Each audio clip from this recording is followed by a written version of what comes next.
এটা হচ্ছে আমাদের কুরিয়ার ইউনিট। কুরিয়ার তো জ্বলা শেষ, এখন আগুন জ্বলতেছে রানওয়েতে। এই যে রানওয়ের মাঠে আগুন, রানওয়ের আগুন, মাঠের আগুনে নিয়ন্ত্রণ হচ্ছে না। এটা হচ্ছে আপনার গেট বির গোডাউন।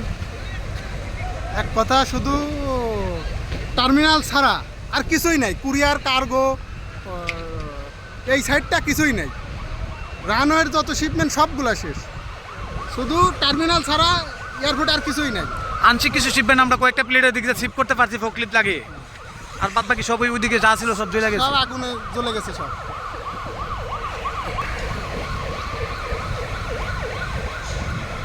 ফায়ার সার্ভিস কমপক্ষে 50টা ইউনিট কাজ করতেছে, তারপরেও আগুন নিয়ন্ত্রণে আনতে পারতেছে না।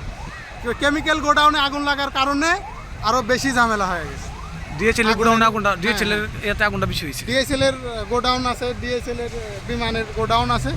আগুনের উৎপত্তি এখন পর্যন্ত কোনো নিয়ন্ত্রণে নাই, 1-2 ঘন্টা লাগছে, এখন পর্যন্ত কোনো নিয়ন্ত্রণে নাই আগুন। একটু যে একটু কমার কোনো কারণ নাই, বাড়তেছে যত আগুন সময় আরো যাচ্ছে, বাড়তেছে। সময় যাইতেছে আর আগুন বাড়তেছে। হ্যাঁ। এই যে রানওয়েতে আগুন,